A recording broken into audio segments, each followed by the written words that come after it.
I know what I did now, though. I'm hitting something on my phone. I'm so sorry. This is the second time I've dropped us off the live. If you were on the other live, hopefully you'll find your way over here. It's craziness. What happens is it pops up the notifications, like, for somebody else's channel. It'll say, like, they're live or whatever, and I'll go to hit turn off notification, and it'll completely drop you all. So that's crazy. But hopefully everybody will find me over here. Oh, I'm sorry, guys. I don't know what the deal is. Well, I do know what the deal. I'm not going to do that anymore. But hopefully everybody's doing well. Hopefully everybody will find us over here. I hate that it dropped like that. It's so aggravating. I'm going to make sure the comments are turned on. Yeah. Thanks, Chas. So how's everybody doing? Thank you. How are you doing?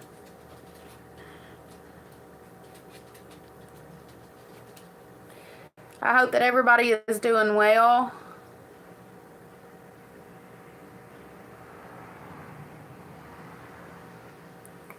We're doing good, Chas. We're got a little wet and cold today, unfortunately. But she's in there on the couch. Yeah. Yeah, the rain is making it hard to get stuff done. I don't know. Chastity said, "Hey, boo boo."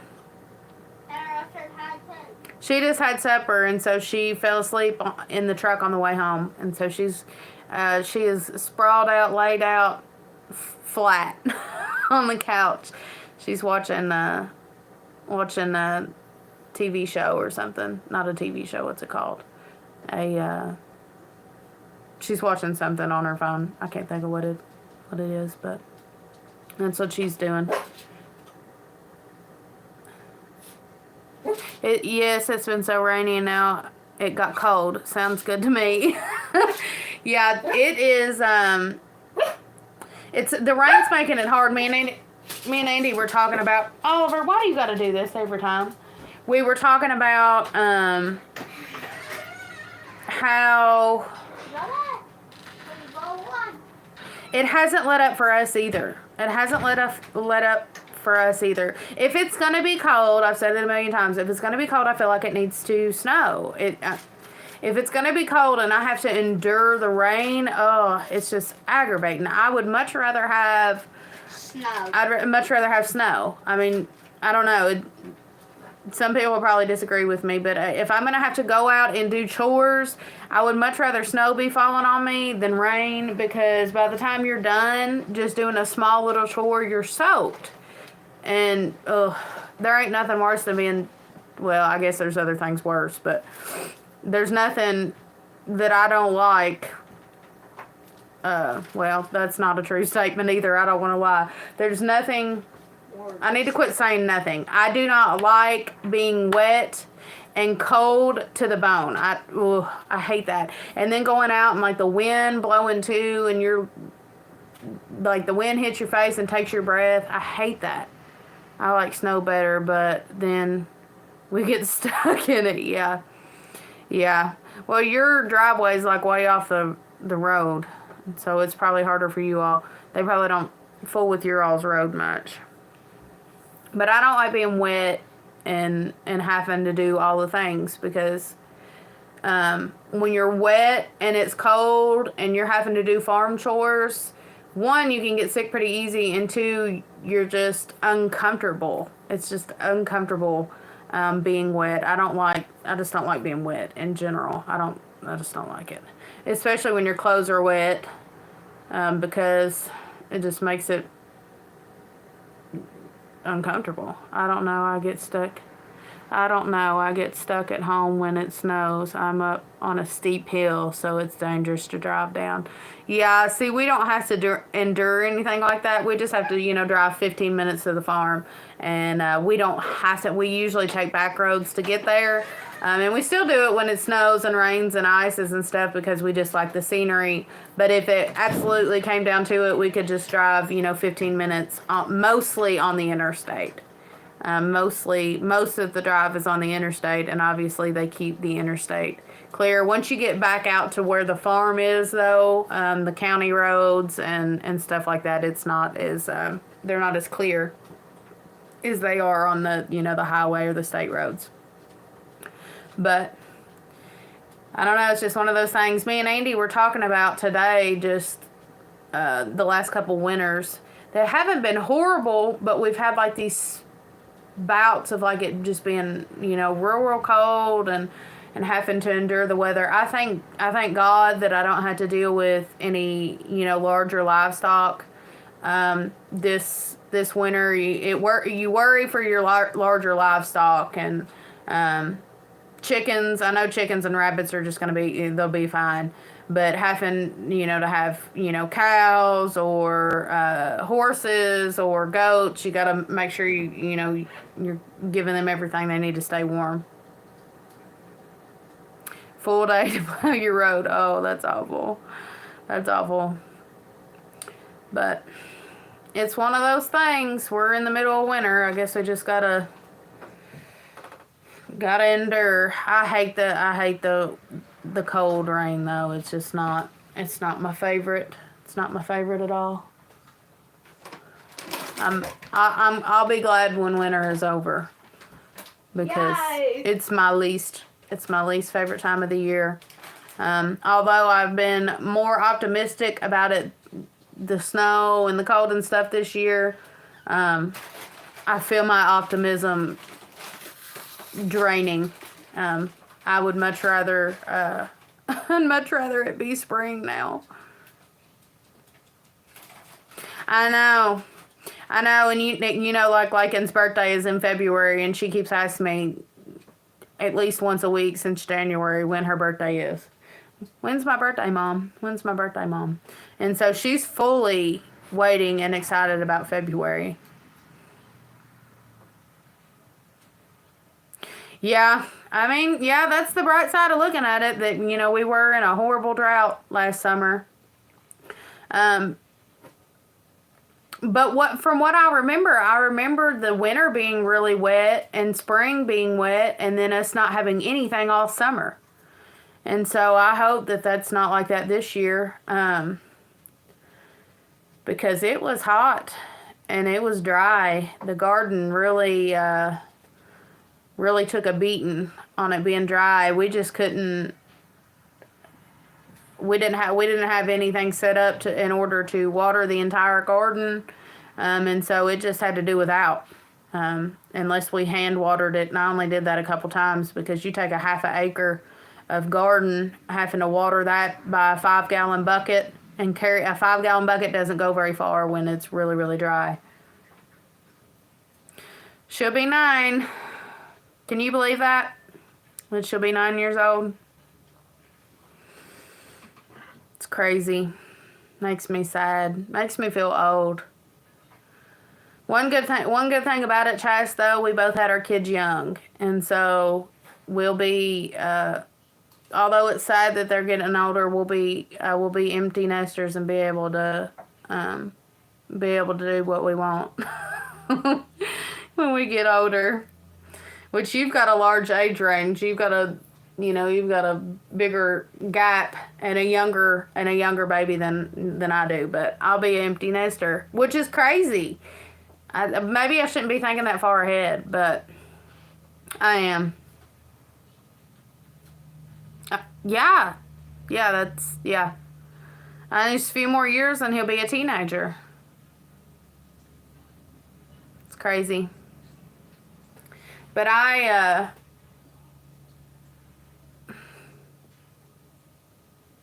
maybe we can run a floral shop together. That would be wonderful. When they're grown is what I mean, Ella.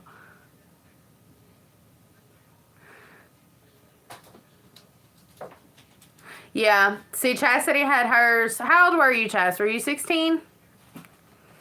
I wasn't as young as her. I was 19. But I was pregnant when I was 18, and then I had her when I was 19. Actually, my birthday's in January. I turned 19, and then I had her the next year. I was talking to a lady at our church the other day, though, and she was talking about getting married young and having kids young. She got married when she was 15 years old, and by the time she was 18 or 19, she had had all 3 of her children, and she was done. You know, she didn't have no more after that, and you know, was married at 15 and had. It's fun. It's funny because you're talking about being in Ashland and stuff. It seems like in Kentucky and in the rural areas like Tennessee and just the southern areas, it seems like we're more apt to get married and have our children young. When it seems like up north and stuff, So you were 17. I thought you were 16. It seems like we're just more apt to do those things early. I don't know if that's necessarily a bad thing. You had all 3 years by the time you were 21. Yeah. I don't know if it's necessarily a bad thing. Especially when my sister, she was pregnant at 19 and had her daughter on her 20th birthday. And so she, later on, she didn't get married, and later on got married down the road, and she had another little boy after they got married. And so she has a 13-year-old and a 7-year-old. Or is he 8? He's 8 years old. And so she's got a big gap, and me and her were talking about that the other day about, you know, if she wouldn't have had another one, that, you know, just in a few years, her daughter would be going off to college, and she'd be, you know, empty nester, and would be done in just a few years. And she's 34 maybe. She said if we got on baby stories, we would be here all night long. Lord's will. Yeah, we would. Probably. We would. But it's, I don't see nothing. See, you said you're 55. All your children are grown and you have grandchildren. And that's young. 55 is young. See, my mom was in her 30s when she had me and my brother. She was in her 20s when she had my sister. But she was in her 30s when she had me and my brother, and so although I left home, I was out of the house at 16. My brother stayed a little bit longer. I think he was 18. But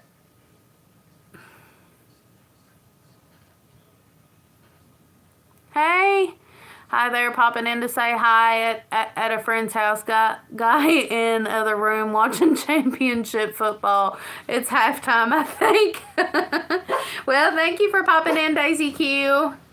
We appreciate it. We're talking about babies, having babies young. Yeah, I think that it's perfectly okay to have children young, although it's frowned upon.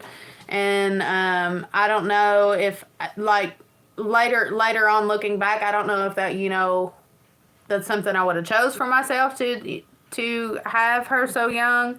But on the other hand, it never was a burden. It always was a blessing. And so, and I wasn't as young as some people. I know a lot of people having children very young. My great grandmother, my Nana's mom, she was married at 13 and had her first child, I think, at 15 or 16. And her first child was my Nana. And my Nana weighed 12 pounds. 12 pounds. And so she was a little old tiny woman my whole entire life. And I can't imagine her being 15 and 16 years old and her first baby being 12 pounds. And of course she had it at home, you know. she had her at home, with a midwife. Bless her heart. Every time I think of that, I think, oh goodness, love her heart. But they were toughins back then. But it seems like that's one thing that stuck around in rural areas, and in the southern states, that we get married and we have children young, and which back then, of course, they had a very big baby. Back in the 80s, it was frowned upon too. Yeah, yeah. I think that it's become, a lot of times, people frown upon it, and they talk about, how it's so much better to have them when you're older, and a lot of women, especially in non-rural areas, have children, have children in their mid to late 20s and even in their 30s. I worked at a daycare, and there was women that had babies all the way, when they were 15, 16 years old, and then there was very few women, but there was some that weren't from around here, that they were more from city areas, and they were, in their 30s and 20s. But it seemed like, just to be honest, I mean, I'm not a psychologist, but it seemed like those women that had babies that were, when they were they were older, when they were in their 20s and 30s, that they were more coddling of their children and less able to let go and allow their kids to be kids. That they were, worried to death, that this was going to happen or that was going to happen. It seems like when you're younger, you're not as, not that you're less nurturing, but you're not as coddling. At least in my experience, from what I've seen, you're not, you're not scared to death that your child's, something's going to go wrong.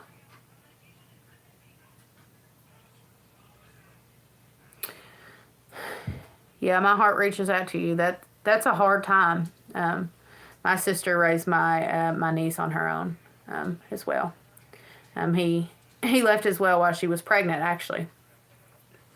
But she raised a good one. She's a beautiful, beautiful young lady, and she turned out perfectly fine. She's brilliant. She's a very smart girl, a very bright girl. Chastity said, "The more I had, the more I learned." Yeah, yeah. I think that that from what I've seen from from older ladies, is it's almost like they're nervous. They're scared, which I know when you're young you're scared too. But I don't know. Just from my experience, I've seen women of both sides, young mothers and older mothers, and it seemed like. It seems like as well too, from my experience, is your older mothers, your women that have kids in their 20s and 30s, their kids can do no wrong, and so they, like I said, they just coddle them, and everything is everybody else's fault or the other child's fault. When you're a young mom, it seems like you're fully aware that your child can do wrong, and you're not as coddling. But I might be wrong there. I don't know.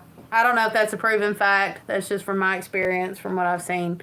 But maybe it's just how you're raised as well. I don't know. I don't know. But I'm glad. I'm glad that I had Lakin. I don't complain. It was hard, but I feel I'm more appreciative of the journey than if I had been. Yeah. Yeah. The Lord's got a way of lining stuff out the way it should be. And although it's not maybe the way we wanted it at the time, or when we want it to be that way, or how we think it's supposed to be, it always works out. And I'm sure your children are happy and healthy, and I'm sure that you did the best you could for them. And when they look back, they'll see that. They'll see the time and the love and the care, and the journey that it took to get you all where you are now. And I mean, you said you had grandkids, so that's wonderful. That's wonderful. It's a great thing. Our children our children are our legacy, and they're very special. And if we do our best, that's all that matters. Yeah, yeah. There's something to be said about hard work, and and that is one thing that that I can say, that my parents were very hardworking, and they worked. My mother especially. My dad had a heart condition, and there was times that he wasn't able to work because he was sick, but he would do his best, and he worked hard, when he could work, and later on in life, once he got past his heart, which he didn't get past it, but once he was able to go back to doing more physical labor, he did. My parents were very hardworking. My mom worked multiple jobs, worked hard labor jobs, mostly factory work. She's a school teacher now, but for special needs children. But she did a lot of factory jobs, and she was very hardworking. My dad was as well, but that's something that they definitely passed on as a memento, or I don't know what you want to call it, a skill for their children. And my brother's hardworking, my sister's hardworking. It's something they've passed on, and that's a great thing to pass on to your children, because a lot of people nowadays don't even know what work is. Have never had to work a hard day in their life. Never been made to work either. Never had an easy job. Yeah, I don't envy people that don't know what a day's work, a good day of hard work is. I don't envy them, because I feel like if you're working and you're not putting in your 100%, then it's a waste. Mom always told us to never do nothing halfway. If we were going to do something, it needed to be done right. Of course, there was mistakes. I mean, you make mistakes and you go back and you fix those mistakes. But if you're going to do something, do it right. You don't want to have to go back and redo something if you don't have to. So just do it right the first time. And so that's that's how we were taught. That's how we were raised. And my husband is an extremely hardworking man. As far as, everybody around us works very hard. But I can honestly say that my husband is one of the hardest working people I know. He never stops, and he works extremely hard, and has done a lot of hard physical labor throughout his life. He's a wonderful provider, and he works really, really hard for our family. And that has allowed me to be able to stay home and do what I do to manage the household and to have a farm, because he works really hard for us. Kids in the city are in for a hard life. They are so lazy and feel their parents owe them. Sad times for them. Yeah, they are, because once mom and dad's not there anymore, what are they gonna do? I have physically witnessed in my life multiple people who are now adults, who are people my age and older, who mom and dad has provided for them their entire life, has done absolutely everything for them, and now they are not financially stable people. They have no ambitions in life. They have no goals for life. They're, depressed people. And they're very hard on others. And they're very hard on themselves because they have no sense of work ethic, no sense of pride in themselves, and really people are not doing their children a service. You're doing nothing for your child, doing absolutely everything for them, and it's sad because because you can see it. You can see it all. You can see it all over them, and it's not good. It's not good because once the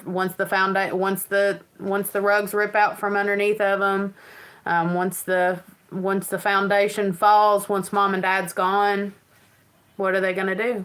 What are they gonna do?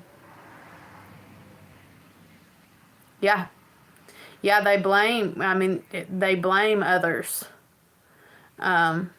They blame others for their misfortune, for them not being able to provide for themselves, or for them not being able to do this or to do that, and it's because they've never had to do anything. They've never had to work or do anything for themselves. Yeah, yeah. It's very sad. It's and it's only getting worse. It started with my generation. It started with the millennials. Our parents in general wanted us to have a better life, and wanted things to be easier for us, and they did. I mean, they did well for providing for us, but the work ethic stopped. The work ethic stopped for millennials because mom and dad wanted it to be easy for our generation, and what we're seeing now is what was supposed to be easy for our generation is now the hardest generation, and they have no sense of self. They have no pride in themselves. They have no work ethic. They have no love or compassion for others. They have no willingness to do for others, as an entire generation. And then beneath that is even worse. The generation after millennial is just I can't even think of what generation that is, but what is it, no, it's not Gen X. Is it Gen X? I don't know. Whichever generation it is they're not doing good at all. They're not doing good at all. And it's sad. It's very sad.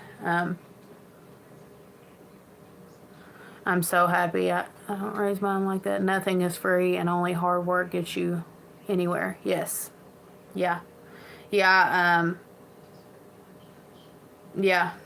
And it's sad to say that most people aren't raising their children that way, or haven't raised their children that way, and it's very noticeable out in society. It's very sad. I'm gonna do my best to raise my child to know what hard work is. She already works extremely hard, for her age, out doing physical labor, and she has responsibilities. And I don't say that to brag on myself. She could do more. I do make it easy on her, but I don't make it so easy on her that she doesn't have absolutely no responsibility. She has actual lives that she has to help maintain and care for, through the rabbits and used to be the goats and the chickens. She has to provide those things for them. But I wanna make sure that we instill in her a good work ethic, because that's all. That's what's gonna matter when she gets older. Is rather she is gonna be able to just step in and say, "I'll do this," And it doesn't matter the job. I don't want her to be scared of hard work in general. Her daddy's not, and I'm not. I'm not scared of working hard. And I'm willing to do what I can. Willing to do what I can. And that's how I want her to be raised as well. Just to be able to be able to live her life comfortably, being able to provide for herself if need be.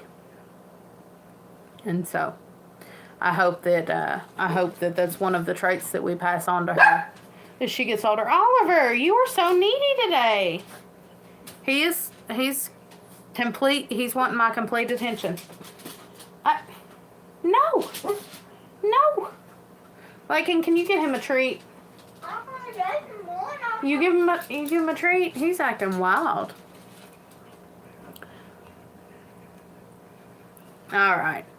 Well, we got that big speech taken care of. I hate it though. I hate that the generations have been. I think that's why my generation especially, are so depressed. In general, they're just so down on themselves. And I think that it's just never been instilled, and pride has never been instilled in them. A good pride, a good sense of self pride, where you can get up in the morning, you can wake up and you can say, I can do this. That has been lost in our coming generations. That's the way they should be raised. Children should be raised with respect and work ethic. Too many parents think they have to be friends with their kids. Absolutely. I think where I just have one child, and she's homeschooled. It's Oliver. It's harder sometimes to not spoil her, and to to give her the things that she wants, especially when she was little. Chastity knows Lycan, though. She's very well spoken, and outspoken, and very I don't know how to explain it. She knows her mind, and she knows how to say what needs done, and or what she wants done, and she has an opinion on everything, and I think that's because Oliver, now quit. Come here. Come here. I can let him out. Maybe that's it. I don't know what his deal is. He's gonna have to figure something out though.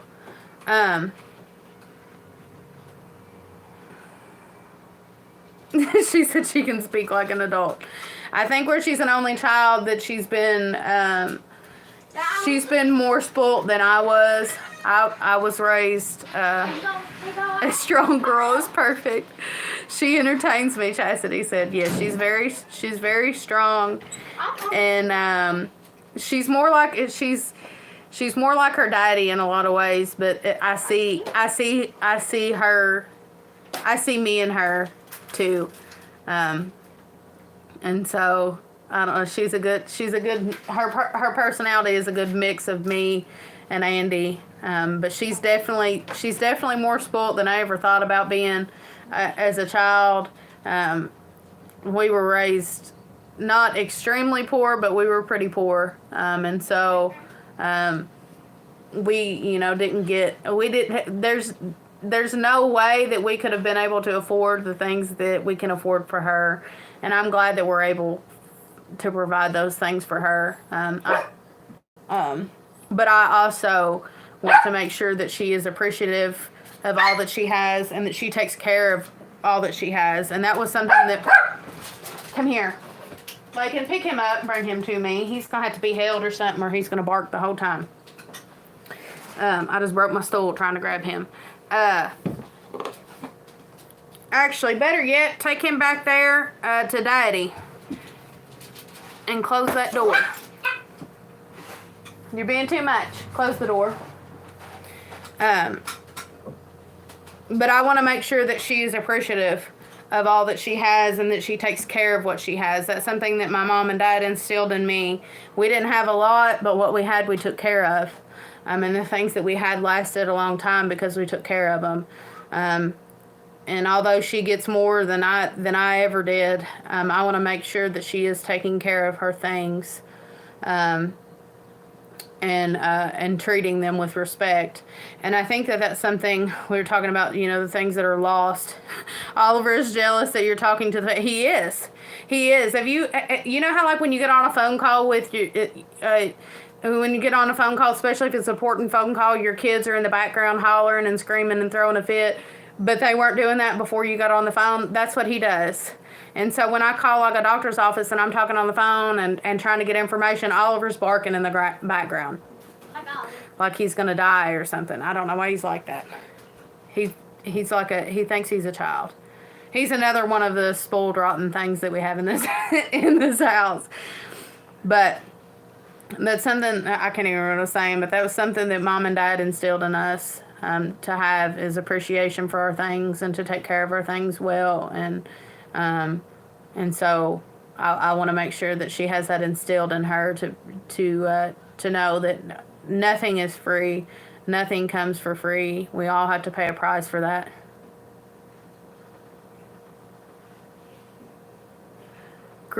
Girls should be fearless in today's world. So many wolves out there waiting to take advantage. I had to take it. I said, take him to Daddy. He's back there now. He's locked in the bedroom. Daddy will get him straightened out. Yes.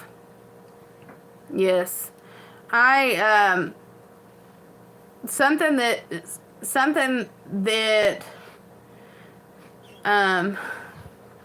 I talk about all the time when I talk about me growing up. Something that my mom and dad always said. And me and my sister were talking about this the other day. We were on the phone, and my dad would always tell us, never go and do anything, which of course, I did things because I was a teenager. But he would always tell us to never go and do anything that if Jesus came back, you would be ashamed that he would catch you doing. And so that kept me out of quite a bit of trouble. And so I hope that I can instill that in her as well. I hope that she knows that we have to answer for everything that we do. And I tell her all the time that every decision we make has a consequence, whether it's a good consequence or a bad consequence. Every decision we make has a consequence, and a lot of times we can choose the consequence that we have. We have to make good decisions in order to have good consequences. If we make a bad decision and there's a bad consequence, Mom and Dad's always here. We're here, to help you.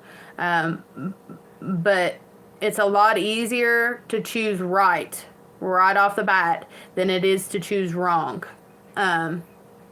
And the Lord has a plan laid out for us, and He makes it extremely easy in life to do the right thing. It seems hard sometimes in our mind. Every action has a reaction. Yeah, it seems so hard in life sometimes to be able to make the right decision, but you always feel better after. And my mom always told us. My mom always told us when we were little, if we did something, it's better to just tell her right off the bat than for her to have to ask us, or for her to ask us and we lie about it, because she's always going to figure out later. And that's something I've always told Lakin. I'm going to figure it out eventually. Just tell me the truth right off the bat. If something happens, just tell me what happened, when it happens, and we can work through it now instead of having to work through it later.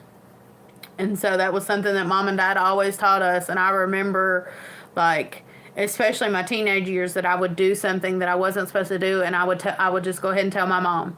I would just go ahead and tell her, when I did it. That way she knew. She knew what was to come, and she could help me, figure out, how to deal with the situation. And so, I was, I wasn't a big fighter in school, but there was a couple, fights that I got in middle school and high school, and I was honest with my mom, why it happened, and this is what happened, and this is how it happened, and of course, I would get get in trouble, and I think one time I got expelled, but I was honest with my mom about those things, and it's so much easier to just be honest from the beginning. Not to say that I was completely honest all the time, not to say that I didn't lie, not to say that I didn't cover up things, because I did. I was a kid, I was a teenager, I did stupid things. But I hope that I can, teach her that she can be honest with me when she makes a mistake, because we all make mistakes. Everybody makes mistakes. It's just how we handle those mistakes that makes the big difference. We have to be able to accept the consequences, whether good or bad, in the actions that we take. Like you said, every action has a reaction. Yeah, it's very important. Yeah, yeah, yep. The truth always comes out. The truth always comes out. It doesn't matter either. I mean, I've seen situations, where people would lie about something, and it would be years later, but it would come. I mean, the truth would come out eventually. You see a lot of times with like family secrets, like people keep a family secret. Eventually, it's gonna come out. It's gonna come out, but it still happens. I'd just rather have it all right, I'd just rather have it all right. But, yep, it always comes out. This has been a very serious live, ladies. We've talked about some very serious things. Sometimes my lives are really lighthearted, and some of them are really, really deep. I'm glad that I get to have these conversations with people, though. I'm glad that these things are being talked about, and I say it all the time on videos that we don't have to agree on absolutely everything. We don't always have to be. I don't always have to be right. You don't always have to be right. We can have difference of opinions on things, and that's perfectly okay, but we can all, come together as a community and support each other. And so I'm glad that I get to do these lives, and we get to talk about different things, and get to have lighthearted conversations or deep conversations. It's important to do these things. Yes. Yeah, Chastity said it does come out sooner or later. Yes, it does. Yep. No, there's no point in keeping secrets. I hope that everybody's doing well, though. I know we usually got more people on our Sunday lives than this. I guess people are busy, which is okay. It's perfectly okay. Usually we're talking about farming and gardening, and I don't know. We talk about all kinds of stuff, though. We got to talk about those babies, though. That's what Chastity said. Once you get to talking about the babies, you can talk about them all night, and you can. Mine's in there laughing at something. She's watching something, and she's laughing. I like to hear her, because every once in a while I'll be in another room doing something, and she'll be watching something, and you can hear her little giggles, and it makes me smile every time. Sometimes show and tell, yeah. Hey, Ark, how are you doing? I've been painting all day, getting my house ready to sell. Ooh. Are you downsizing or upsizing? Or same sizing?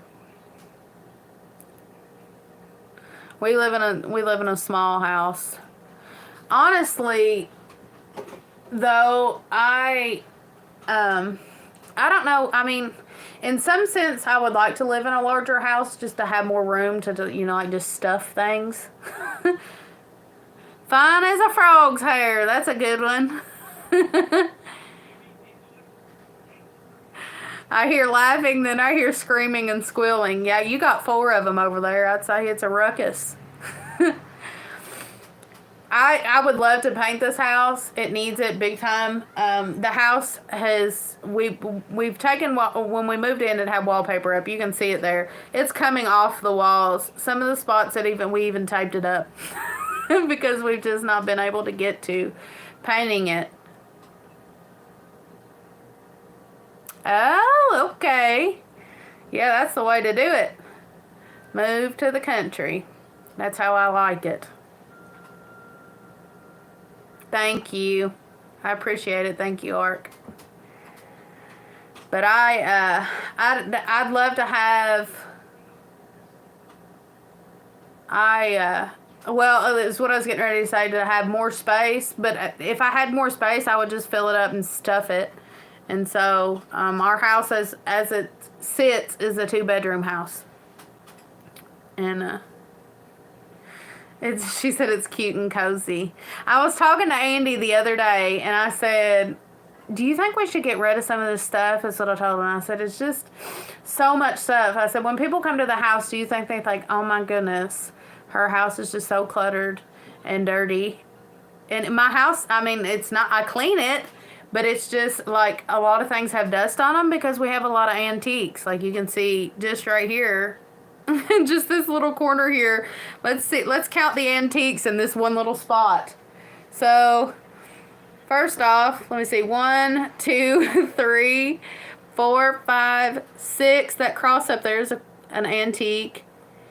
And then those are lanterns. I see 7 up there. There's the bottom of a lantern. And then the lamps. And so I can see a couple of lamps here. I have a big row of lamps there. And we have a lot of antiques. And a lot of them are very, very easily broken. And I don't say that to brag that we have a lot of antiques. I don't want it to come off like that. I'm from Texas and want to move back to the country. Town living is not for me. I miss my animals. God bless you, yeah. My friend, she's in the military, and she did some type of training in Texas, and she said she hated it. She was in town. She said she hated it. She lived there for a few months while she was doing her training. But my house is full of things. So full that we don't have room for hardly anything else. And so when I go out and I see an antique, I think, man, I'd really like to have that. But there's no room. There's no room for it. My walls are covered. And then in my living room, I have tables, and then underneath those tables, I have things sitting. Y'all hit that thumbs up, please. And so we are full of things, and I told him, I said the other day, I said, do you think I should just like get rid of some things? And he said no. I said, you know, when people walk in my house, I think, my goodness, this is a hoarder's house, and she's got way too much stuff. Because sometimes it overwhelms me, and I feel like if it overwhelms me, maybe it overwhelms other people. But he said it feels cozy. He said that's what makes home. And he's the type of person that likes all the Christmas decorations out. He likes everything to be decorated inside the house because he says it feels like home. It feels cozy. And so, and I've had a lot of people come in the house and say, you know, your house feels like my grandma's house.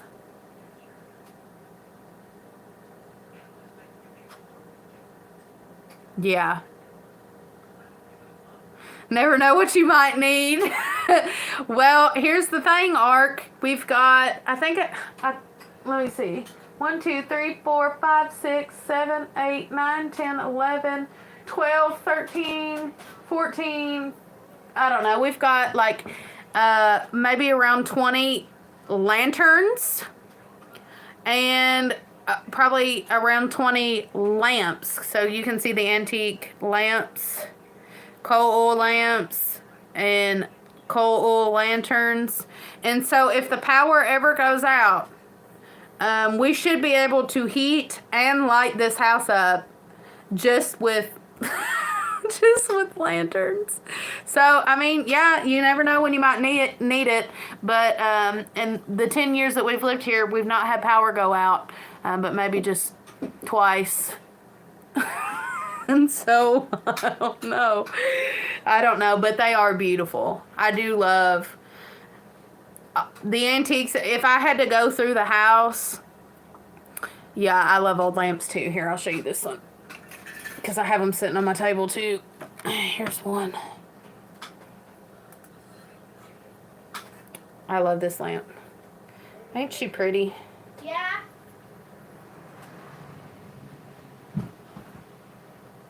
That stinks. I love this lamp. We got, when we bought this one, we bought a couple others. But they're beautiful. And this shade here is, it's metal.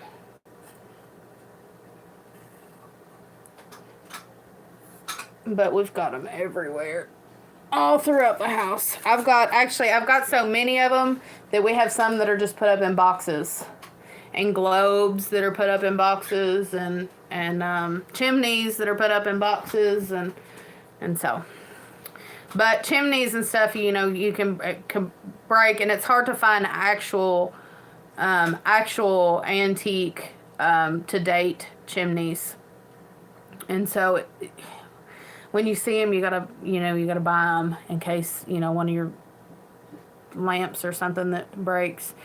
It's hard telling the age of some of these lamps and lanterns. I know that there's one lamp in this house that was my husband's great or great grandmother's, and it's, you know, priceless. It's priceless. There's quite a few antiques in this house that money couldn't buy them. And so it would be really sad if we lost them. And that's the thing, like, we filled our house full of things that we love. It's funny because when we moved in this house, it was fully furnished. This is my husband's grandmother's house, on his dad's side.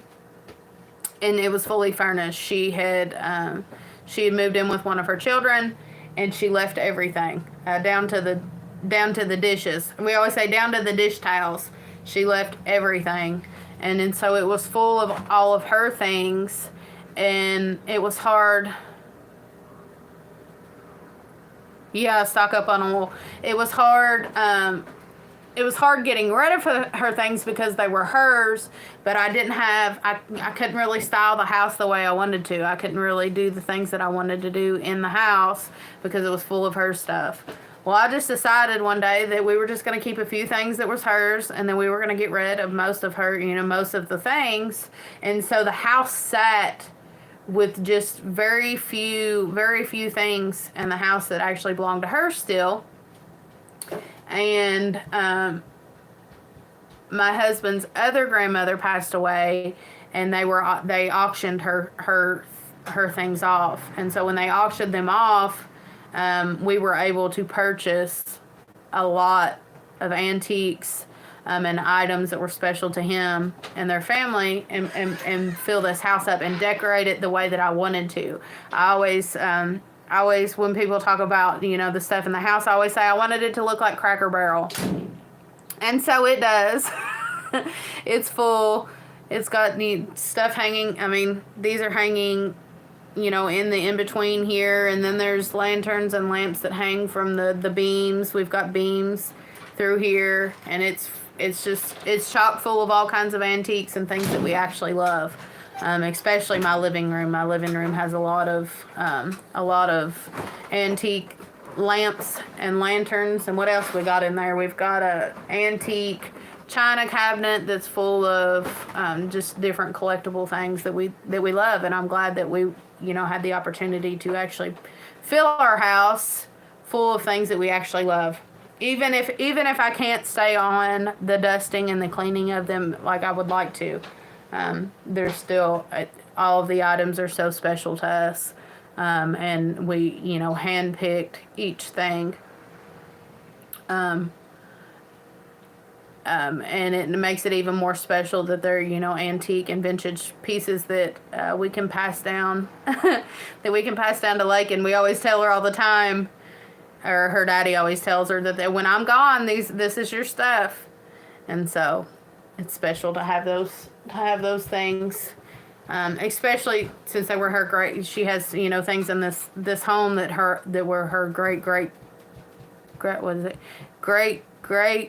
grandmothers, which is pretty awesome. I don't have anything hardly from my grandparents. I'm trying to think.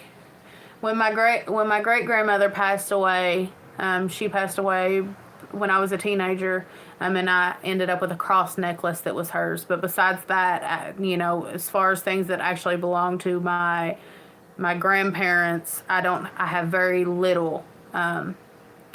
Very little. If some of them, I don't have nothing that belong to them, and so. Which kind of makes me sad. It kind of makes me sad a little bit to think about.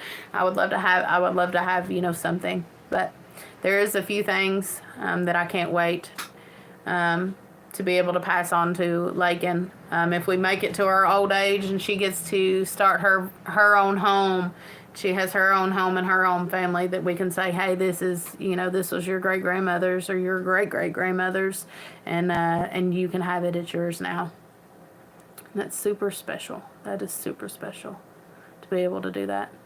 Especially since you can get antique things that don't have any story with them, but just them being from a certain part or a certain time, that enough is a story.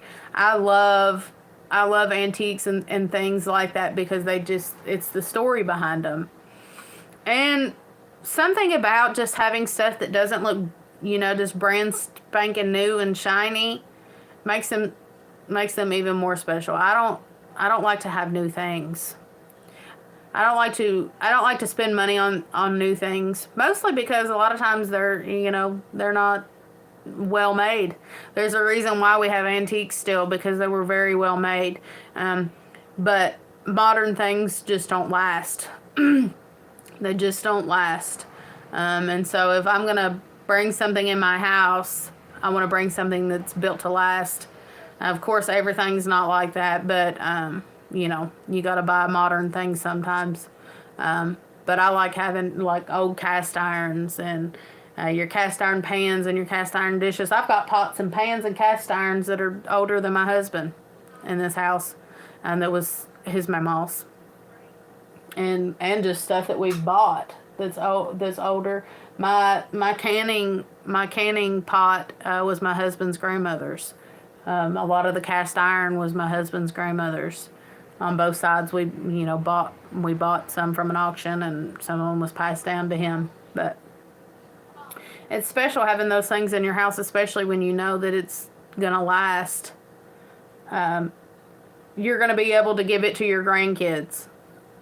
A lot of things are not made like that anymore. A lot of things you can't say, you can't go to Walmart and buy something and say, yep, I'll be able to give this to my grandkids. A lot of times you can't. You can't. It's just not, I don't know. They just don't make things like they used to. I sound like an old timer, but they don't. They don't make things like they used to. But I'm glad that you're I hope that you're able to meet your dream of going back out to the country. There's nothing like country living. Our little house here, that's 15 minutes from the farm, is in the town. It's in town. It's on the outskirts of town. We're not right down dead center in town, but it's too close to town for my comfort. Honestly, I would live 30, 45 minutes from town if I could. But Lottie loves antiques, yeah. Yeah, I love antiques. I love going antiquing. But I'd much rather live 30 or 45 minutes out of town than have to live anywhere close to town. I don't like it. I don't like it at all. Andy likes living a little bit closer. About 20 minutes is probably would be his limit for living out of town. But I like being out of town. At least 3 acres. See, our main issue here, the reason why we live in this house right here, this house belongs to us, and we rent the lot that it's sitting on, which is not very big at all. And we rent the lot that it's sitting on, and then we farm my mother-in-law and father-in-law's land. They've got a 3-acre lot. They've got a 3-acre lot, and we use that to farm on and homestead on. And we don't spend a lot of time home, but we come home we eat breakfast here, we shower here, and we sleep here. And we do school here because she's homeschooled. But we don't, sometimes we do school at the farm though. We don't stay home a lot. We spend majority of our time on the farm, which we love being outside in general. We're just an outdoorsy family, and then we love being outside. Even if it's cold, even if it's raining, you still catch us outside. Let me see. I'm looking still at least 5 acres. Is it pretty hard to find acreage in your area? She decorates her house with them too, yeah. Yeah, I love antiques. I love decorating my house in antiques. See, our main issue, and Chastity knows because she's close. Oh, yeah, you are in Kentucky. I was sitting there thinking, when you said Texas, I was thinking Texas, that you were in Texas. I forgot you're in Kentucky. Are you having a hard time finding land in Kentucky? You said you were in Ashland. We're around the Lexington area, and it's slim pickings. We're looking for around 10 acres, though. No less than 5.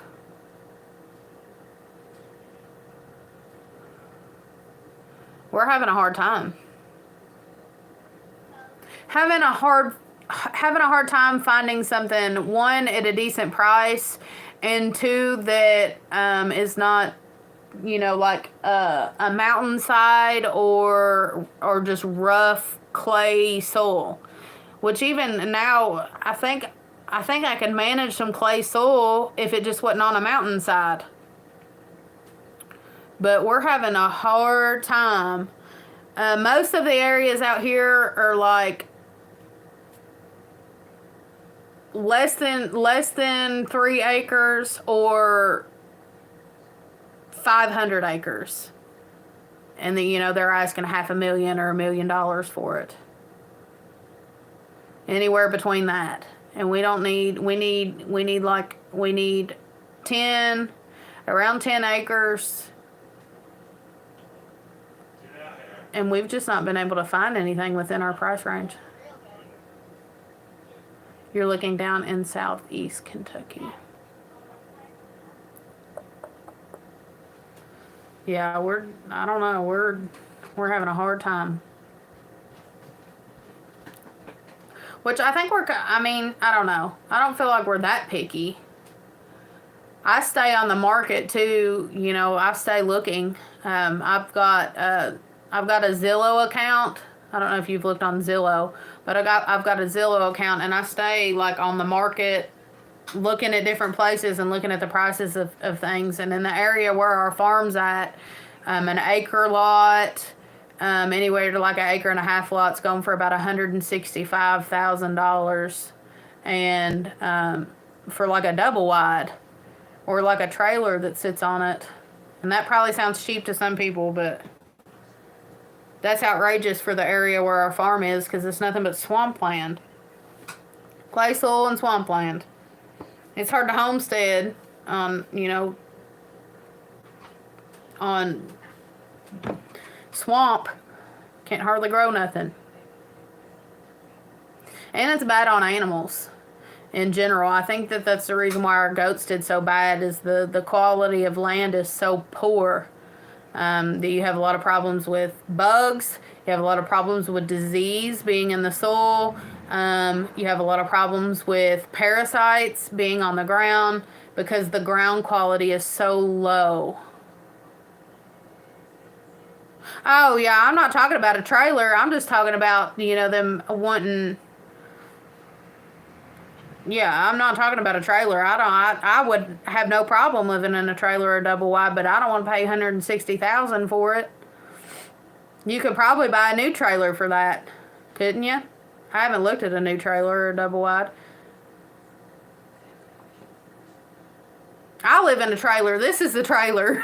I don't have no issues with living in a trailer. I hope it didn't sound like that I had any qualms with living in a trailer or double wide. I don't have no problem with that. It's just that I don't want to pay a house price or a new double wide or trailer price for one that's sat for 30 years. Yeah, I don't have no problem with that. There's nothing wrong with that. Me and Andy have even talked about buying land and buying one of those, what is it, like the storage building. See, we don't have nothing like that around here. See, but we need more. That's a good price for what we're having in our area. You're talking about a little over an acre and a half. That would be $165,000. And I think it's because we're so close to Lexington. I think that has a lot to do with it, because we're only 30, 45 minutes away from Lexington. And so it makes it harder to be able to find land, because we're so close, because it's within a reasonable amount of distance from the bigger cities. Yeah, 40K, that's in Vanceburg. Okay. Yeah, 40K is like, it's like, it'd be crazy to see that in our area. Usually at that, it would be pretty much like an abandoned house that's right on that the main highway drives through the front yard.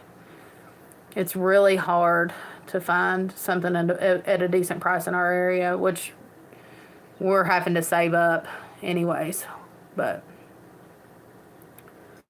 it's crazy. The market's crazy right now. Well, guys, we've been on for a little bit over an hour, and looks like everybody's kind of dying down here. I appreciate everybody that showed up, and I thank everybody for the community that we have and the support that you all show us. I'm hoping that everybody has a wonderful evening. Wow! Hello all the way from the Pacific Island. Awesome. Hello.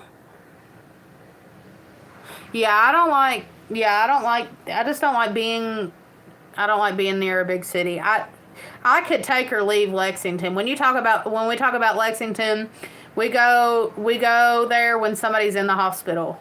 When they've been shipped to, UK or whatever, and we get there, we get to the hospital, we see them, and we get out of there as quick as possible. We are not big city people at all. We probably look awkward. I'm sure it's obvious when we go in that we don't belong, because we're uncomfortable in big cities. But anyways, guys, thank you all for showing up and hanging out. I hope that everybody is blessed. I hope everybody has a wonderful evening. I hope that your all's Monday, your work week, starts out great. And I hope that everybody just has a wonderful and blessed week. Hopefully we can get back, that we can continue our midweek live. I didn't do our midweek live until Friday, so technically it wasn't midweek. But I'm going to try to continue to do that. We might skip one here or there or whatever, but I appreciate it. God bless you all. And I hope that everybody has, like I said, a wonderful evening. I appreciate y'all hanging out, and it's been wonderful. We've had wonderful conversations.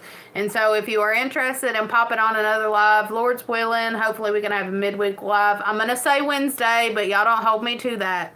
Y'all don't hold me to that. I hope that we can do Wednesday, but midweek is just, it gets away from me. The week goes by so fast, and it just gets away from me. But I appreciate y'all. And I hope that y'all will pop in on the next one. But we'll see you later. Bye, bye, bye, bye.